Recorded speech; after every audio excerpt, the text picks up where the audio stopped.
Lui, c'est Christophe, 60 ans, donc 42 années passées chez les pompiers. Accident dramatique, attaque au lance-roquettes, attentat, il a absolument tout vu, tout vécu, et rien que pour vous, il a accepté de revenir sur ses interventions les plus marquantes de sa carrière. On arrive, on voit un camion effectivement exploser, ouvert, comme si tu avais mis un gros pétard dans un camion de transport de fond, mais tu vois, comme ça. Écoutez, apparemment c'est mon fils qui a eu l'accident là, machin, et vous savez, c'est mon dernier fils parce que j'ai perdu mon fils il n'y a pas longtemps, et comment il va? En gros, le gamin était déjà mort. Enfin, Vous découvrirez aussi quelle est l'intervention qui l'a fait arrêter son mort de trop. Là, effectivement, tu arrives à un stade où tu te dis, bah, c'est bon là maintenant, stop.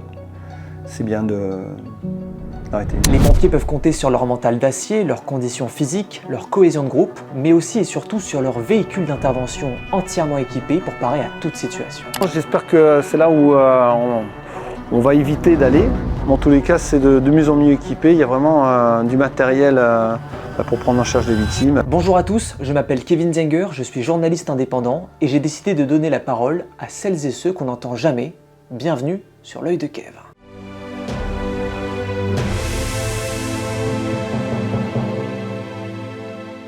Il y a quelques semaines, j'ai eu la chance de rencontrer Isabelle, une femme extraordinaire. Une véritable miraculée qui a survécu au naufrage du Costa Concordia, un cancer du sein et à une paralysie. D'ailleurs, n'hésitez pas à vous abonner et à activer la cloche pour soutenir mon travail. Un jour, un numéro inconnu m'a appelé. C'était Christophe, un ami d'Isabelle, la miraculée que j'avais interviewée quelques semaines plus tôt. Elle lui a donné mon contact et le courant est tout de suite passé entre nous. Une semaine plus tard, me voilà dans son bureau et je comprends très vite que Christophe aura beaucoup de choses à me raconter. D'ailleurs, j'ai fait un truc aussi, c'est une explosion, c'est au Mirandol, je sais pas si t'as connu. L'immeuble est là, je suis là, avec l'ambulance, avec l'équipage, et boum, ça pète. Et puis là, ça bel immeuble, c'est pas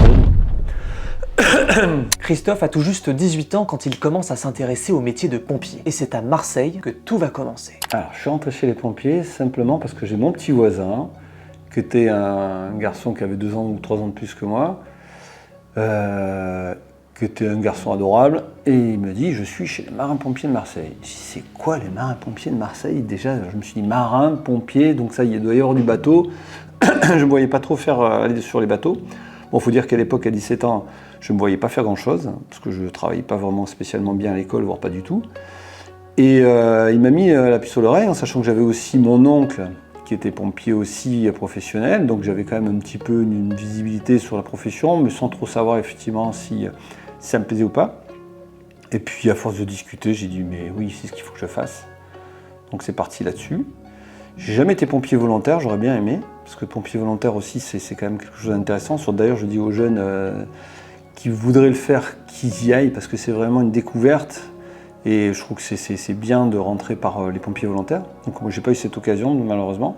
Je suis rentré directement chez les marins-pompiers en 1983, donc ça commence par là. Le bataillon de marins-pompiers de Marseille est une unité militaire d'exception unique en France. Il a été créé le 23 juillet 1939 par décret du président Albert Lebrun à la demande de la ville après plusieurs incendies catastrophiques, notamment celui des Nouvelles Galeries en 1938 qui fit 73 morts. J'incorpore le bataillon, il y a un concours.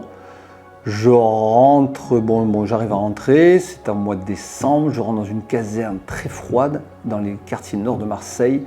Et là, je suis un petit jeune de 18 ans, majeur si on peut dire. Et passer les visites médicales, passer tous les tests, et on se dit, oh là là, je suis dans un autre monde. Et après, boum, incorporation.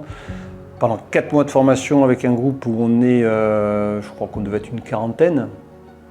Et formation militaire. Hein. Là, on est sur le bataillon, c'est donc l'armée. En gros, si tu veux, tu as un cadre. Et on te dit, ben voilà, maintenant, il faut que tu rentres dans ce cadre. Donc toi, tu es un petit peu encore un jeune foufou qui part dans tous les sens. Et là, on te dit, maintenant, allez, il faut que tu rentres là-dedans. Et ils savent très bien faire. C'est des professionnels de la formation et ils ont des résultats. Au bout de 4 mois, tu es dans le cadre. Et à peine arrivé, le jeune pompier va tout de suite rentrer dans le bain. Enfin, premier jour de garde. Qu'est-ce qui se passe? En pleine nuit, boum boum boum, je suis au fourgon. Donc c'est l'engin incendie, le premier engin incendie, on appelle ça un FPTL, fourgon pompe tonne léger, là, qui part le premier en tête. Et je pars, pourquoi là? Un feu de menuiserie généralisé. Mais premier jour, j'arrive, je suis le petit piou-piou de 18 ans derrière, avec une équipe, donc on était combien? On était 5, parce que c'était le fourgon à l'époque, c'était ça. Et on arrive en pleine nuit, t'imagines, une menuiserie de, je sais pas, 500, 600 mètres carrés, complètement en feu. Donc, une menuiserie avec du bois dedans, hein, il y a du potentiel. Tout en feu. Et là, je me dis, waouh, c'est ça. Et je suis avec mon chef d'équipe. Je tire un dévidoir, c'est une sorte de truc où il y a des tuyaux qui sont roulés avec des roues, enfin des tuyaux roulés sur eux-mêmes. Et on tire un dévidoir pour alimenter une grosse lance. Parce que là, il fallait mettre du lourd au niveau incendie. Et donc, je pose ma grosse lance par terre, on alimente l'établissement en passant par l'engin, tac, tac, tac. Et on attaque le feu avec une grosse lance, un truc énorme. Je ne sais pas si tu vois un tuyau 70, là, comme ça, là où il faut tenir, hein, c'est la pression. Et le chef, qu'est-ce qu'il me dit? Petit jeune, il me dit, allez, prends la lance. Je dis, moi, je prends la lance, moi. C'était trop bon. Et je me retrouve carrément, premier jour, avec une grosse lance à la main, à éteindre un feu de mammouth, là, enfin un feu hors norme. C'était géant. Très vite, en tant que pompier, on est confronté à des accidents de personnes et malheureusement, dans le pire des cas, à la mort. Et les premiers morts, comme on a tendance à dire, c'est un petit peu la curiosité, savoir qu'est-ce que ça va provoquer en nous. Est-ce que c'est quelque chose sur lequel on va avoir une réaction d'effroi, je sais pas, Il y a une curiosité pour savoir effectivement comment on va se comporter. Est-ce qu'on va être capable de supporter ça alors? Bon, tout dépend des circonstances du mort, enfin les morts. Moi, le premier, c'était à Marseille. Et il n'y avait pas grand-chose à faire puisque la personne, elle était apparemment morte en raideur cadavérique, c'est-à-dire qu'en gros, ça faisait un moment qu'elle était morte. Et mon chef d'agré m'a pas sollicité particulièrement pour faire quoi que ce soit. Donc du coup, il m'a simplement permis de venir sur place et de constater, effectivement, de voir la victime. Et là, je suis à côté de la victime, par terre, allongée, là, tac. Et j'ai un policier avec moi qui regarde aussi la victime, c'est un monsieur âgé. Hein. Malheureusement, ça arrive beaucoup des personnes âgées qui se retrouvent chez elles, décédées, qui meurent toutes seules. Et on le regarde, on dit, oh, putain, pauvre mec, là. Puis on voit, en plus, il a des fourmis qui sortent du nez. Donc on se dit, bon, parce que il vivait dans une précarité, ce pauvre monsieur. Et rien, putain, franchement, il se fait déjà bouffer par les fourmis, c'est un petit peu glauque, quoi. Et là, il a, je sais pas, un râle. Et a priori, il n'était pas vraiment mort, quoi. Donc, j'avoue que notre bilan secouriste n'a peut-être pas bien fait. Mais en tous les cas, c'était... Bon, moi, j'arrive derrière, je suis petit piou-piou, j'ai pas la responsabilité de l'opération. C'est pas que je veux m'en dégager, mais à l'époque, je ne pouvais pas comprendre grand-chose. Et là, le monsieur qui bouge, je peux te dire que le policier et moi, on a fait un bond en arrière. Et que ça a été, pour une première, c'était un petit peu flippant. On a l'impression de voir un mort-vivant, tu vois, un tic qui revient de je sais pas où, là. Et c'était... C'était pas un vrai mort, en fait. Non, c'était pas vraiment mort. Enfin, il était pas, à mon avis, il n'a pas dû faire long feu, le pauvre monsieur. Parce que vu l'état où il était, je crois que... Des interventions marquantes, Christophe en a vécu des dizaines tout au long de sa carrière, mais celle qui s'apprête à me raconter dépasse l'entendement. Attention, âme sensible s'abstenir. Ah, c'est un film d'horreur, hein. C'était, bon, je crois qu'en plus, je sais pas si c'est pas du côté de mal passé, qu'à le dire. Et c'était à Marseille toujours, on est sur une voie rapide, je crois que c'était au mois de mai, juin. Donc un temps magnifique comme aujourd'hui, il fait beau, il fait chaud. Et je suis premier engin à intervenir, encore un fourgon à 5. On part, on est sur une voie rapide, donc c'est 2 doubles voies. Et on passe sur un camion par un accident sur la voie publique. Et là, on arrive, on voit un camion, effectivement, exploser, ouvert, comme si tu avais mis un gros pétard dans un camion de transport de fond, mais tu vois, comme ça. Et derrière, une grosse traînée de sacs, de machins, et plein de gens. Il y avait 2 cités qui étaient là, comme ça. Et les gens qui ont vu ce qui s'était passé, parce que c'était en pleine journée, sont venus sur les lieux. Bon, ceux qui ont commis les faits, ils n'étaient plus là, eux. Et par contre, tu avais, je sais pas moi, une centaine de personnes qui étaient là en train de ramasser l'argent. Alors il y avait de l'argent liquide, des pièces, des billets, ce que tu veux. Et donc ils ramassaient l'argent. Ce qu'il faut savoir, donc c'était sur 200 mètres, parce que, bon, a priori, il s'est fait attaquer au lance-roquettes. Donc il a une traînée, si tu veux, de cet argent sur cette distance. Et là, plein de gens qui ramassent ce qu'ils peuvent ramasser. Nous, quand on arrive, ça les fait fuir. Et tu te rends compte que ces gens-là, ils étaient, en plus de l'argent qui était par terre, il y avait le corps des pauvres gars, là. 3 mecs, là, qui étaient en 1000 morceaux, hein. Ils étaient découpés, enfin, déchiquetés. Donc tu avais des morceaux de ces pauvres gars, là, qui étaient sur la voie publique. mélangé à l'argent. Et eux, c'était pas gênant de prendre au niveau de la barbacumène cet argent. Et ce qui était complètement fou, c'est qu'ils se sont concentrés sur ça, par terre. Ils n'ont pas été au fourgon pour voir si les gars étaient encore en vie, s'il y avait quelque chose à faire. Enfin, bon, franchement, il n'y avait rien à faire. Hein. Parce que dans le fourgon, il y avait encore plein de sacs, mais des gros sacs. De gros sacs remplis encore d'argent. Et ils auraient pu récupérer cet argent-là, mais bon, maintenant, de toute façon, à la limite, ça aurait été de l'argent, ça c'est sûr.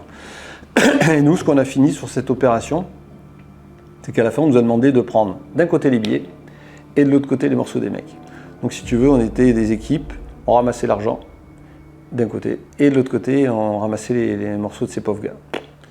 Franchement, tu te dis, pour de l'argent, d'arriver là à tuer des gens dans ces conditions-là, c'est horrible. C'est impensable. Véritable outil indispensable lors de chaque mission, Christophe me propose de découvrir quelques véhicules emblématiques d'intervention. Quand on faisait l'intervention à Marseille, qu'on est arrivé sur le camion de transport de fonds qui s'était fait attaquer, ça c'est le genre d'engin sur lequel on partait. C'est les premiers engins d'intervention incendie urbain. Dans le feu de forêt, tu as un groupe d'attaque qui part avec plusieurs engins comme ça. Et lui derrière, il arrive, il a une capacité de remplir en eau aussi bien eux que tu vois, HBE, c'est des hélicoptères bombardiers d'eau. Donc c'est-à-dire que même les machines, donc les hélicoptères, elles peuvent venir, il y a une trappe au-dessus et elles viennent puiser l'eau par-dessus. Donc ici, on a la chance d'avoir un véhicule infirmier, ça remonte à pas très longtemps. Donc on a une VLI, c'est un véhicule léger pour tout ce qui est médical. Donc aujourd'hui, ils ont un beau protocole d'action où ils peuvent vraiment faire pas mal de choses. Je crois qu'ils peuvent même intuber, ils peuvent passer des voies veineuses, ça c'est sûr. Et avant que le médecin arrive, déjà l'infirmier il est capable de faire pas mal de choses. C'est quand même une plus-value. On n'est pas encore comme les Américains, nous en paramédic, mais on commence un peu à se spécialiser, je pense que ça arrivera peut-être. Après on a aussi l'étaiement, ce qui est important, parce que là on a perdu des pompiers à cause de ça. Des bâtiments qui se sont effondrés sur intervention, donc il faut faire vachement gaffe. L'étaiement, ça permet de consolider tant bien que mal une structure et d'éviter qu'effectivement, parce que on ne peut pas rester tout le temps dehors, c'est pas possible. On peut arroser de dehors, mais après il y a toujours un petit peu des foyers qui restent dedans, il va falloir rentrer dedans. Et avant de rentrer dedans, il faut protéger, donc il faut mettre des protections type étaiement. Et ça, il faut bien le faire.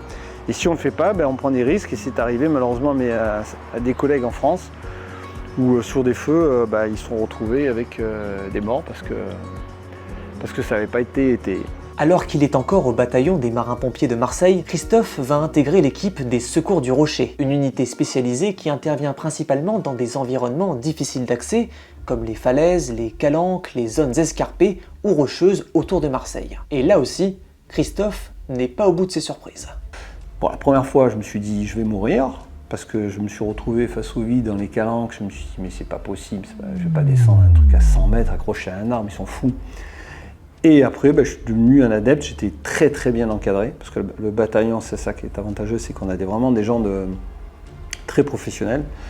Donc il y avait Georges Paul, Pascal Reynette, c'était mes frères et grands et pères du métier en Secours Rocher, et on était vraiment bien. Je suis devenu bien en secours en rocher, bien en escalade. On a des opérations donc, dans les Calanques et dans tout le massif qui est autour de Marseille, dont en l'occurrence la Sainte-Victoire. Et la plus grosse opération qu'on a pu faire justement à Sainte-Victoire, c'est 20 personnes qui étaient des randonneurs, alors, un groupe d'amis j'imagine, avec des femmes, des enfants, des chiens, tout âge. Et ils se retrouvent là, en pleine nuit, pris, coincés sur un chemin, mais au pied d'une falaise, c'est-à-dire qu'ils avaient la falaise devant eux. Et refaire chemin arrière, c'était pas possible. Donc ils ont appelé les secours. Alors, j'avoue franchement, là c'est pareil, je sais pas comment ils ont réussi à les avoir, ou alors c'est quelqu'un qui a alerté en disant qu'effectivement ils n'étaient pas rentrés. Je pense qu'à l'époque c'était comme ça, parce qu'il n'y avait pas de portable. Hein. Et on se retrouvait que le groupe de secours en rocher allait secourir ces gens en pleine nuit. Bon, le massif de la Sainte-Victoire, je sais pas si tout le monde le voit bien, c'est quand même un gros bateau qui doit faire plusieurs kilomètres de long pour savoir où sont les gens. Pas évident. Et moi j'étais avec le groupe, on était 5-6 collègues, donc en pleine nuit. On a eu la chance, c'est d'aller dans le secteur où ils étaient, Et c'était une petite falaise qui devait faire pas 15-20 mètres de haut. Mais à l'époque, ce genre de truc, moi, c'était pas un truc très difficile. Et on a grimpé, on a équipé cette falaise. Donc on a grimpé en tête et on a mis ce qu'on appelle une main courante, tac, tac, tac. Et on a fait, bon, c'était pas un truc très, très compliqué, hein, au niveau escalade, mais il fallait le sécuriser. Et on a fait descendre toutes les personnes, une à une, les chiens, les femmes, les enfants, tac, tac, tac. Et on a fait notre mise en sécurité, sauvetage, ils n'allaient pas mourir. Bon, à part que s'ils sautaient de la falaise, oui, c'est sûr, mais c'était pas suicidaire. Et du coup, oui, on les a mis en sécurité. C'est vrai que c'était l'opération pour moi de secours rocher, parce que c'est pas les opérations on n'en a pas beaucoup. On peut pas dire que on est hyper sollicité. On s'entraîne beaucoup, mais on n'est pas hyper sollicité. En 1987, après 4 années passées chez les marins-pompiers de Marseille, Christophe va partir à Cannes pour tenter d'intégrer les pompiers de la ville. À cette époque, les pompiers étaient communaux. Cela veut dire qu'ils dépendaient directement de la ville de Cannes. Mais à 22 ans, Christophe ne va pas tout de suite réussir à rentrer chez les pompiers de Cannes. La ville lui propose un tout autre travail. Et je voyais bien que c'était pas tout de suite. Je dis bon, hors de question de rester à rien faire. Donc il me propose un poste au service nettoiement.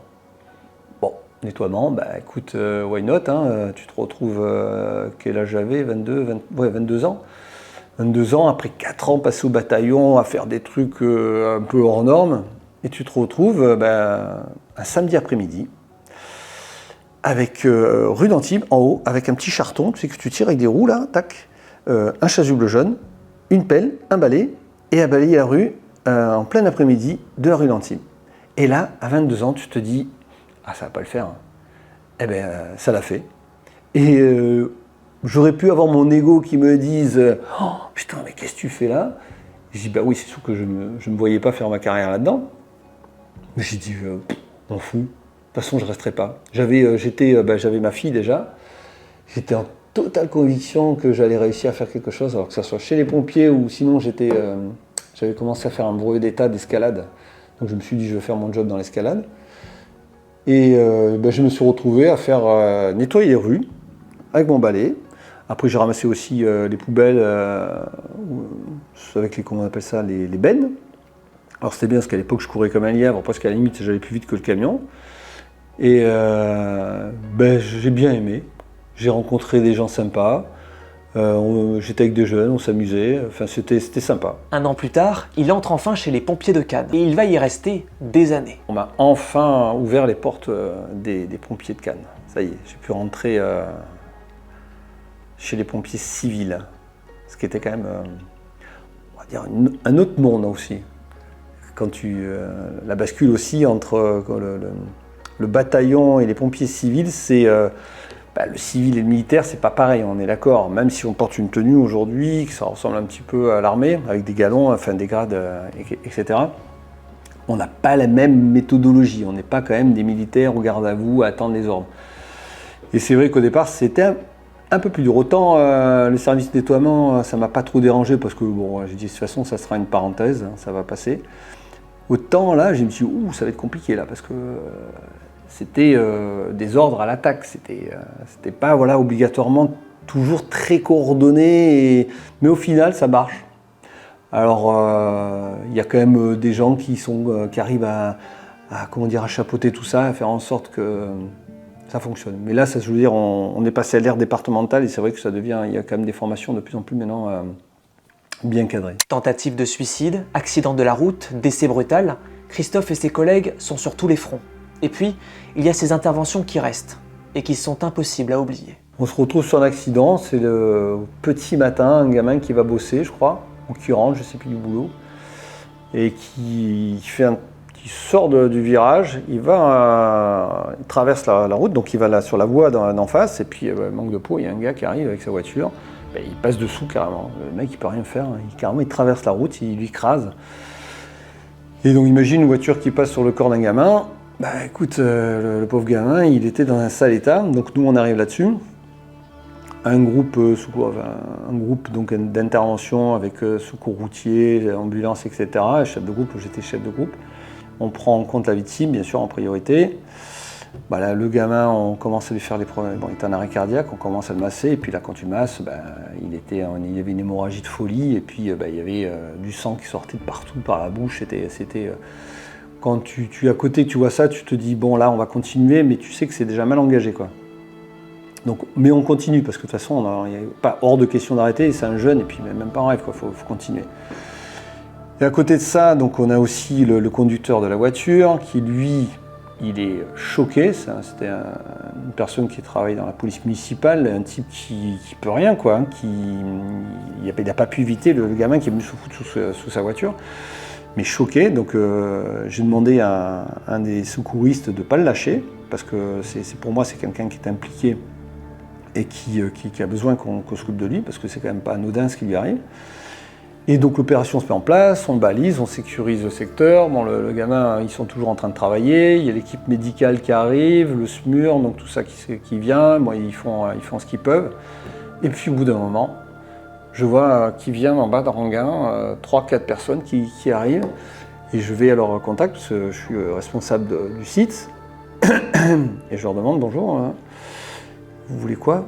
Écoutez, apparemment c'est mon fils qui a eu l'accident là, machin, et vous savez, c'est mon dernier fils, parce que j'ai perdu mon fils il n'y a pas longtemps, et comment il va? En gros, le gamin était déjà mort. Enfin, je savais qu'il n'allait pas survivre, parce que c'était vu ce qui lui est arrivé, malheureusement, ça aurait été un miracle. Et là, la dame, elle te dit, j'ai perdu déjà mon fils, et là, c'est mon fils, c'est mon dernier. Et tu te dis, t'as plus d'enfant, madame. Putain, tu te dis, t'as plus d'enfant. Et voilà, tu es confronté à ça, et tu te dis, elle, sa vie, elle est foutue, quoi. C'est un drame, c'est pas possible. Donc ça, tu vois, t'as géré ta partie opération, sécurité, machin, ce que tu veux, secours à personne, si on peut dire.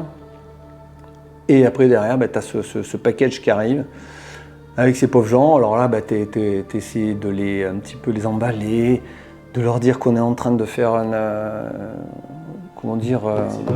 acte de secourir, qu'on essaye de faire maximum, exactement.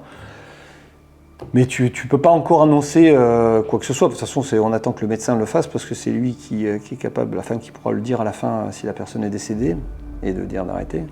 Et puis après, il arrive ce qu'il arrive. Et puis alors, quand tu annonces la couleur, là, je peux te dire que là, les gens, c'est des cris, c'est des pleurs, il y en a des gens qui peuvent devenir violents, qui cassent tout.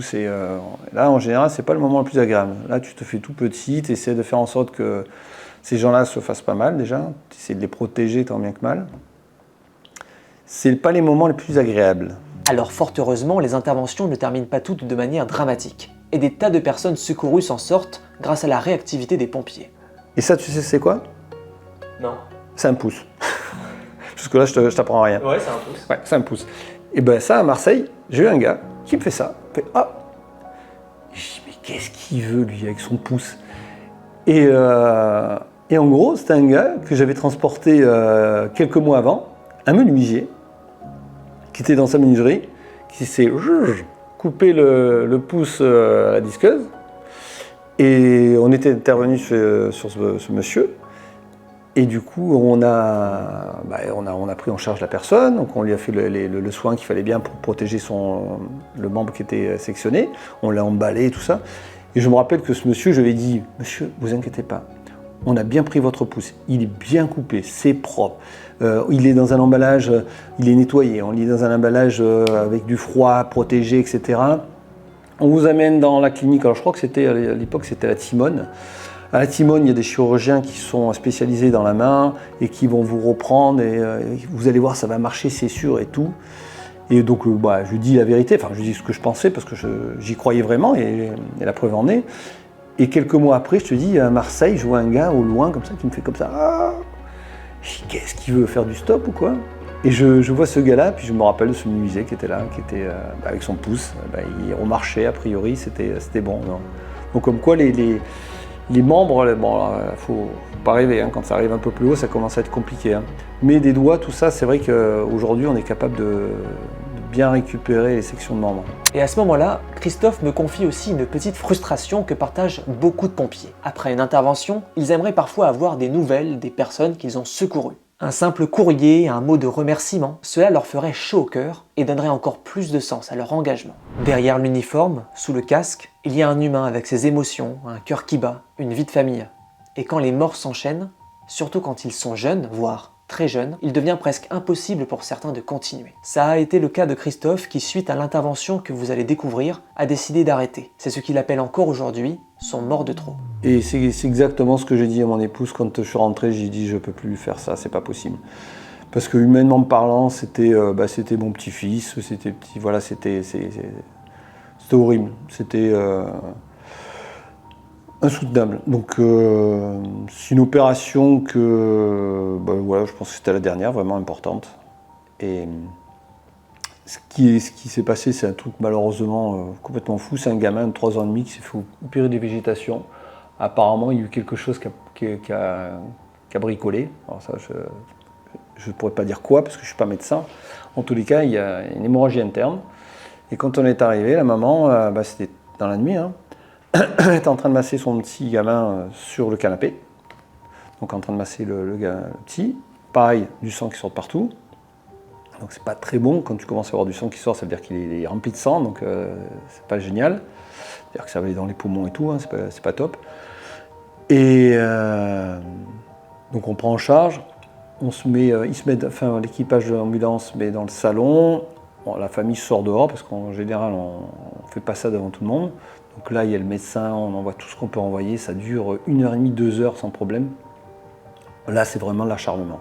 Là oui, mais il fallait le faire. Avec toujours un peu d'espoir, hein. Mais l'espoir plus t'allais, plus il s'amoindrissait, c'était pas possible. Donc le médecin, les collègues de l'ambulance font ça, et puis moi je suis dehors et je fais tampon. Le tampon, c'est-à-dire que tu es entre ce qui se passe à l'intérieur et la famille à l'extérieur. Le père, la mère, le père, tu sentais qu'il était en ébullition complète. Il allait exploser. Il était comme un fou. Je savais qu'à un moment à l'autre, il allait tout péter. La mère, elle était effondrée. Elle avait toujours un peu d'espoir. Donc, tu savais que, à un moment donné, ça allait coincer parce que c'était mal engagé pour le gamin. Et puis là, il arrive ce qui doit arriver. Le médecin commence à venir me voir parce que moi, je suis chef de groupe de l'intervention. Il me dit c'est pas bon. Donc, c'est-à-dire que là, c'est sûr qu'on va annoncer le décès. Et il dit on va essayer de commencer un peu à préparer le terrain parce qu'il voyait que c'était très tendu. Donc il commence à passer un petit message subliminal à la famille en disant que là on est en train de tenter les dernières tentatives et que ça va pas être simple. Et bon, il passe encore une demi-heure et puis il donne le pronostic à la fin aux parents. Il arrive ce qu'il arrive, hein, pétage de câble, le père qui lâche tout. Bon, il n'y a pas de dégâts si tu veux, pas de blessés parce qu'il aurait pu tout casser et se faire mal, c'est ça qu'on a peur. Hein. Donc de ce côté-là ça va. Et là où ça m'a beaucoup marqué, parce que bon ça malheureusement c'est du classique, même si c'est moche c'est du classique, ce qui ça m'a marqué c'est mes potes qui viennent me voir. Donc on demande à la famille où mettre l'enfant, parce que bon il va pas être pris en charge, il va rester sur place. Enfin, on va pas le transporter par les pompes funèbres. Et la famille dit, le père et la mère, mettez-le dans notre chambre. Ok, on le met dans la chambre. Donc mes collègues prennent le gamin, le mettent dans la chambre. Pendant ce temps-là, ils mettent le gamin dans la chambre, on nettoie aussi toute la pièce. Imagine la pièce avec du sang, tout le matériel qu'on a sorti, il y a plein de trucs, hein, des compresses que tu veux, les machins, c'est le bordel quoi. Donc là on nettoie tout, parce que bon, c'est comme une scène de guerre, quoi, c'est moche. Hein. Donc ce qu'on va faire, c'est faire en sorte qu'il y ait moins de traces possibles de cette scène de guerre. Donc on enlève tout, on nettoie le sol par terre avec ce qu'on peut. Et là j'ai Chacha, le chef d'agréé de l'ambulance, qui vient me voir et me dit « Christophe, tu peux venir voir s'il te plaît? Dis-moi ce que tu en penses pour ce qu'on a fait pour le petit. » Et il vient me montrer, il va dans la chambre, il me montre comment ils ont mis le gamin dans le lit des parents. Et là, putain, c'est un truc de fou. Ils ont fait un truc, ils ont mis le gamin dans son dernier lit et c'était beau. Ils ont tout fait pour faire en sorte que l'enfant soit le plus présentable possible. Ils avaient une petite lumière, regarde, une petite lumière, ils avaient mis la couverture comme ça. Ils avaient nettoyé le gamin, tout ça, c'était hors norme. Et ça m'a vachement marqué parce que il n'y a pas de... On ne demande pas ça aux pompiers, c'est pas un acte de secourisme, là. On est sur un acte humain. C'est ce que j'aurais dit en rentrant à la caserne, j'étais allé voir. J'ai dit, là, vous avez été au-delà de ce que peut faire un pompier. Vous avez été des hommes, mais plus, c'est-à-dire que votre humanité, elle a été transcendée à travers ce qui s'est passé, même si l'enfant est mort, que les parents c'est affreux.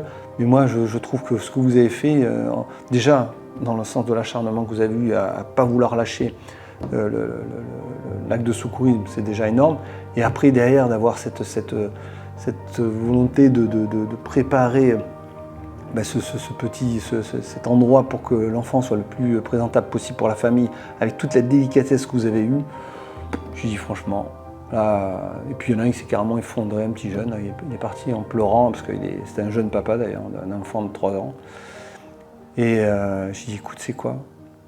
Voilà, on va faire une petite pause, et là, je l'ai mis de côté, on l'a sorti de l'ambulance.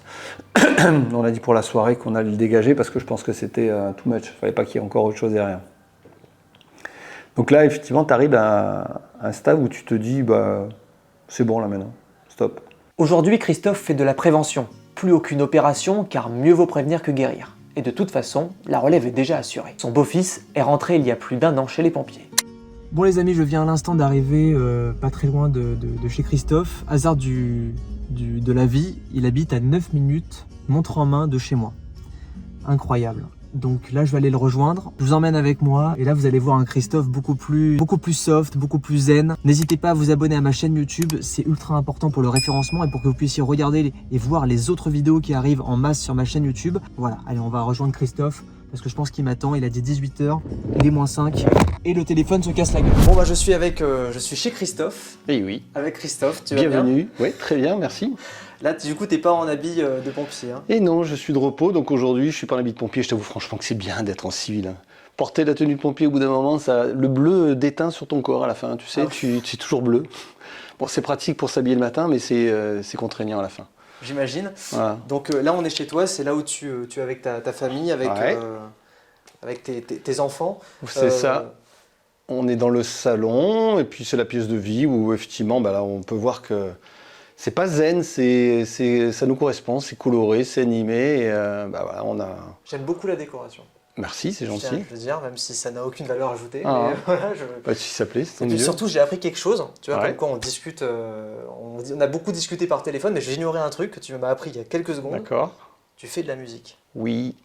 Mais un instrument que moi, je ne connaissais pas. Et c'est vrai que ça me fait penser, c'est ce que je t'ai dit à M. Villeray, avec la soupe aux choux, parce que ça ressemble un peu à une soucoupe volante. Et c'est un instrument qui a été détourné de son origine, c'est-à-dire que c'est un Suisse qui a été en Haïti et qui a récupéré les fûts, tu sais, métalliques de pétrole. Ouais. Et les Haïtiens, ils les creusent sur la partie haute. Ils ont fait un truc donc arrondi, creusé comme ça. Ouais. Ils jouent avec des baguettes. Et le Suisse en question, je ne sais pas son nom, il a coupé le fût, il a retourné et il a fait ça. Ah, d'où la forme un peu... C'est ça.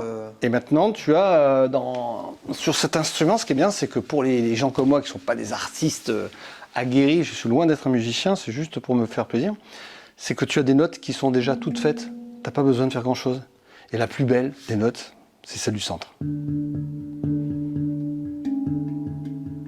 Et là, voilà, après tu pars, c'est assez mélancolique comme truc.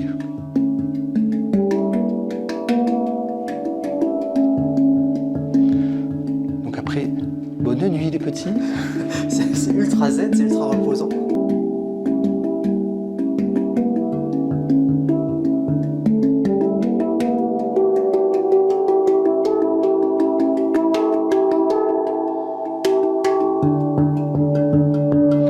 Bon après ça peut jouer différemment. Wow, c'est super beau. Ouais c'est sympa hein. Mais ce qui est bien dans la musique c'est... Tu vois, jouer là comme là, c'est sympa de jouer devant quelqu'un et le partager. Et c'est exactement ce que je pense dans la musique, c'est que jouer seul à la maison, c'est pas, voilà, c'est bien pour t'entraîner. Mais dans l'idée, il y a des photos sur lesquelles justement, je suis avec des amis et on fait des petites journées des bœufs. Et c'est dehors, c'est faire les imbéciles et voir les gens danser et animer, voilà, c'est ça qui me plaît dans la musique. C'est ça, c'est un moyen aussi de penser à autre chose, d'avoir la tête ailleurs. Ouais, c'est ça, c'est un petit peu justement ce que je voulais aussi témoigner à travers cette interview, c'est que ce qu'on a pu voir qui était pas toujours rigolo, voire pas rigolo du tout, il y a aussi autre chose, et ça c'est à la portée de tout le monde, hein, c'est ce qu'on vit, on peut tous vivre les uns les autres. C'est des choses à travers l'art, comment dire, la musique, la culture et le cinéma, ce qu'on veut. Et on peut effectivement s'évader et faire des choses comme ça. Et l'idée, c'est vraiment, la musique pour moi, c'est de le partager et c'est de taper dans les percussions, c'est de faire des trucs qui sont... T'as d'autres instruments? Ouais, le caron. Waouh! Le caron, c'est une grosse caisse, hein, c'est pas compliqué, c'est du bois.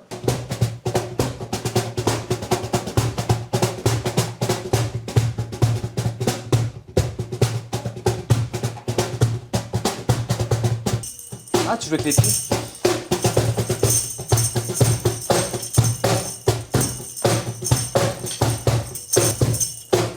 Et voilà. Waouh, bravo! C'est important pour un pompier de se sentir bien chez lui. Complètement. En plus, c'est une maison qui appartenait à mes parents, donc c'est un peu particulier parce que je me suis réapproprié cette maison parce que c'était la maison de mon enfance, mais c'était surtout la maison de mes parents. Après, mon père est décédé, maman ne peut plus garder la maison parce qu'elle n'a pas la possibilité. Donc c'est nous qui avons repris la maison, c'était la volonté de mon père. Et aujourd'hui, c'est vrai que c'est une maison qui a une âme d'avant et une nouvelle âme aujourd'hui qu'on fait vivre. Et c'est vrai que ça nous correspond, tu vois bien, c'est... Mon épouse est une artiste aussi, si tu peux voir aussi, si tu regardes un peu, tu fais le tour, là, dans la jungle, tu vas trouver un éléphant qui se balade, qui se cache là derrière. Donc tu vois, ça c'est Alexandra qui peint. Et il y a d'autres œuvres comme ça, là. Bon, là, c'est vraiment quelqu'un qui est une artiste aguerrie, là, ça fait des années qu'elle peint. Elle a fait d'abord comment on appelle ça? C'était plutôt des corps. Et après, elle est passée aux animaux. Voilà, donc elle fait... J'ai même mon autoportrait. Tu veux voir mon autoportrait? De Christophe? Oui, mais alors, par contre, je pense qu'il va falloir marcher un peu. Je te permets pas de rigoler. Ça, c'est Tu vois, regarde les beaux yeux, comment dire... Mais il y a quelque chose dans la moue, j'ai l'impression, dans l'expression du visage. Mais c'est ça, ouais, tu sais, un peu l'air un peu ahuri, tu ressors, qu'est-ce qui se passe, tu sais, il y a quelque chose qui me parle. J'adorais, j'ai dit c'est moi. On aura fini notre vie qu'on n'aura toujours pas tout vu et tout fait ce qu'on pouvait imaginer. Il y a tellement de choses à apprendre, mais c'est ça qui est beau dans la vie.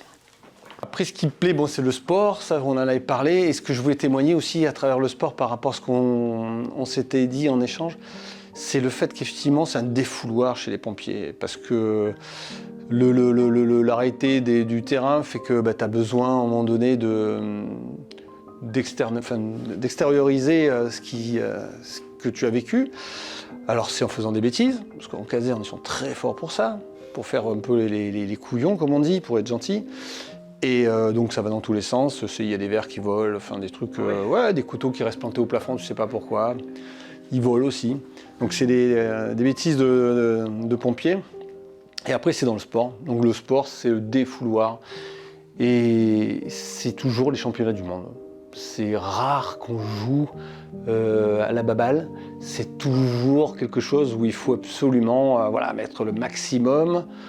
On est des champions du monde à chaque fois. On joue nos vies et c'est vraiment quelque chose de bien. Et je dois dire que chez les pompiers, c'est là où j'ai rencontré des sportifs de très haut niveau. J'ai des amis qui sont vraiment après, en dehors du contexte pompier, qui sont montés aussi, qui ont fait des épreuves nationales, voire internationales, et qui sont très forts. Donc c'est vrai qu'on est reconnu pour avoir un bon niveau sportif. Et je pense que c'est ce qui permet justement à mes collègues, c'est mon sentiment, d'évacuer un petit peu tous les tracas qu'on peut avoir quand on rentre d'intervention et que c'est pas toujours marrant. Ça, tu fais tout avec. C'est un truc que tu te mets en position de pompe. Et ce qui est intéressant, c'est que quand tu fais ça, tes bras vont trembler. C'est-à-dire que tu es là, tu vois, t'es pas à l'aise. Et ça fait travailler les muscles profonds. Donc tu fais la ça bouge en plus. Ouais. Donc tu peux travailler comme ça, tu peux faire des mouvements de ce que tu veux, t'as plein de choses que tu peux faire. Et après, il est complet. Tu vas en arrière. Donc tu fais du sky surf sans voler. T'imagines un peu? Et tu peux t'amuser à faire ça, ce que tu veux. Donc tu vas travailler... Il faut avoir confiance en la branche là, non? Ouais, t'as raison, peut-être la branche, il faudrait que je regarde un petit peu des fois. Pour un pompier, ce serait ballot de pas la nuque. Attends, oui. Tout le monde nous envie à Cannes parce que c'est... on a le bord de mer. Donc les pompiers, on va avec nos camions sur le bord de mer, on se gare, il y a la plage. Et on court un peu, on nage un peu, on fait du volley, du beach volley. Et, Il y a la montagne à côté. Et ouais, t'as tout. Donc c'est clair que quand tu fais quand tu es pompier, que tu commences le matin à 8h, tu fais ta séance de sport, et là tu te dis quand même, on est pas mal là. Ouais. C'est vrai que c'est quelque chose. Comme région. Ouais, et puis ouais, c'est ça. C'est on peut profiter d'infrastructures naturelles. Donc on est carrément sur place avec la mer. Bon, on se baigne pas l'hiver, mais l'été c'est exceptionnel. Oui. Ah, c'est très bien. Ok. Ah, ça y est, je crois qu'il y a la petite famille qui rentre. Aujourd'hui, Christophe est un homme heureux, apaisé et comblé qui n'oublie rien de son parcours. Il a pu compter sur l'amour et le soutien indéfectible de son épouse Alexandra et de ses proches. Christophe, t'es heureux aujourd'hui? Oui, très. Oui, franchement. Ah ouais, j'ai cette chance. J'ai eu aussi un parcours de vie familiale qui a fait qu'effectivement, j'ai eu une première partie avec une épouse et 3 enfants qui était très bien. Bon, qui ne s'est pas terminé comme j'aurais souhaité parce qu'il y a une séparation, un divorce, mais qui m'a permis d'avoir 3 beaux enfants. Et j'ai vécu pendant 28 ans avec cette personne, c'était bien. Et aujourd'hui, je suis avec mon épouse actuelle, Alexandra, qui est aussi une femme remarquable. Et elle a des enfants qui sont remarquables aussi. Et je suis heureux parce que voilà, c'est limpide, c'est fluide, c'est vraiment chouette. Et ce qui est bien avec le temps, tu vois, c'est que tu es de plus en plus, tu relativises les choses. Tu es plus à l'aise. Tu te mets moins la pression parce que tu as peut-être l'expérience, la sagesse, je sais pas. Et c'est vachement agréable. Parce que les choses que tu fais, tu les apprécies plus. Donc c'est peut-être parce que tu sais qu'il y en a moins de temps.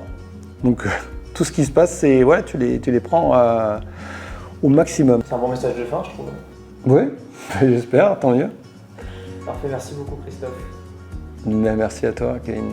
Voilà, c'est la fin de cette vidéo, j'espère qu'elle vous aura plu. En écoutant le parcours de Christophe, on ne peut qu'être profondément touché. 42 ans à donner de son temps, de son énergie, de son courage. 42 ans à se jeter dans l'inconnu pour sauver des vies, protéger ce qui peut l'être, et parfois affronter l'indicible. À travers son histoire, c'est à tous les pompiers que je veux aujourd'hui rendre hommage, à ces femmes et ces hommes qui chaque jour choisissent d'avancer là où d'autres reculent. Alors merci Christophe pour ton engagement inébranlable, merci à tous les pompiers pour ce que vous faites souvent dans l'ombre, toujours avec le cœur. Vous êtes nos héros du quotidien, respect et infinie gratitude. Prenez soin de vous et de vos proches, à très bientôt sur l'œil de Kev.